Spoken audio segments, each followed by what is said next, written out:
It's a you zone out. You're not going to talk to anybody, any of your coworkers. But that's me most of the time anyway. Talk to the client. That's me most of the time.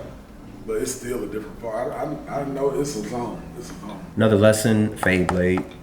Once I forced myself to use that fade blade, that's precision. and I also realized a lot of barbers they still ain't testing their trimmers on themselves.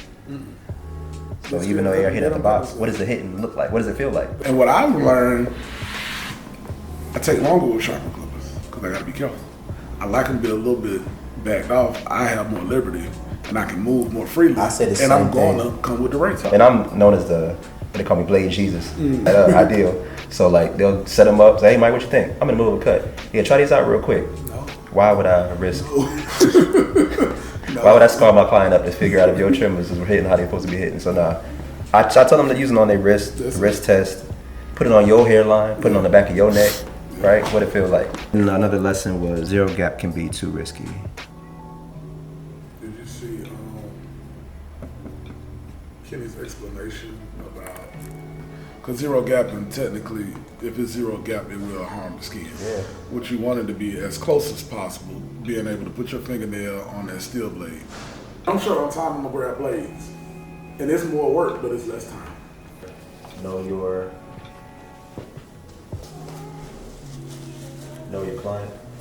So as cold as you are with all this stuff, Right. that's secondary to his main concern, which is Right. timeliness. It should be a triangle.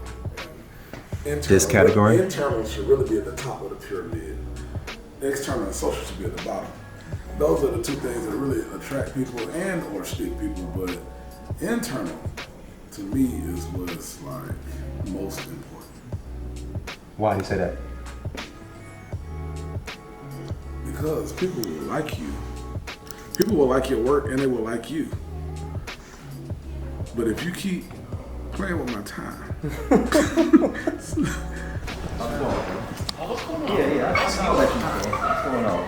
going on, brother? You all right? Yeah, man, I'm good. Glad to be here, man. Glad you came out. Kind of just give you a little more of like a background. This is our first time really meeting. We've met before, but I want to give you guys a couple of sheets. This is basically some possible opportunities, areas of opportunity for both of you. Because I'm always looking for coaches to be able to speak, to be able to be mentors, and to be able to talk about different things related to industry.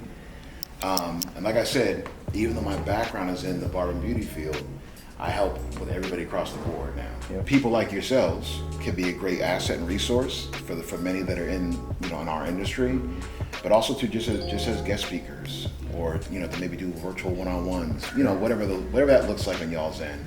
It's definitely going to be workshop focused. So and I wonder if there's any conflict with me not being a licensed instructor on just sharing knowledge and teaching. So as far as attracting more people to this area, of course I can stand out on the belt line and hand out flyers, but I figured I can engage the community just by hosting free workshops, teaching like a dad how to do an edge up on his son, and just keeping it real basic from that perspective, just to bring more attention. Is there any conflict or is that an issue at all? Yeah, so from my perspective, as long as you're not administering hours to where, in other words, it's like, if you're saying, hey, well, I'm teaching somebody how to do a lineup, and you're given a certification for it that's supposed to be a license, or supposed to license them to be able to work in a shop, or if you're administering hours for it, that's when you start to run into some trouble. If you're literally doing something as a demo to be able to help some people out, that's basically like community service. So once a month, Pittsburgh Yard hosts community events, and they're gonna have a DJ out here. These are different, all minority-owned businesses. But we'll just do some cross-pollinating collab with our content. Yeah, what does it look like as barbers change out of being in the barbershop, moving into suites, and now having potentially mobile spots like this? It's a fight. Yeah. It's a fight. I mean, just to be transparent, I think that the old school way of thinking is, well, let me put it this way. The challenge to the mobile shop has been that there's a fear of how to regulate it, because the vans or the sprinters or whatever, the vehicle itself it's not in one place.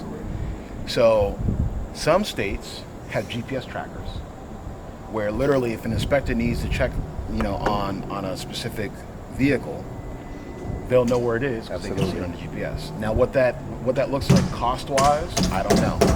So congratulations. Thank you. Yeah, and I know we got a couple things we got to chop it up about for sure. Yes, sir.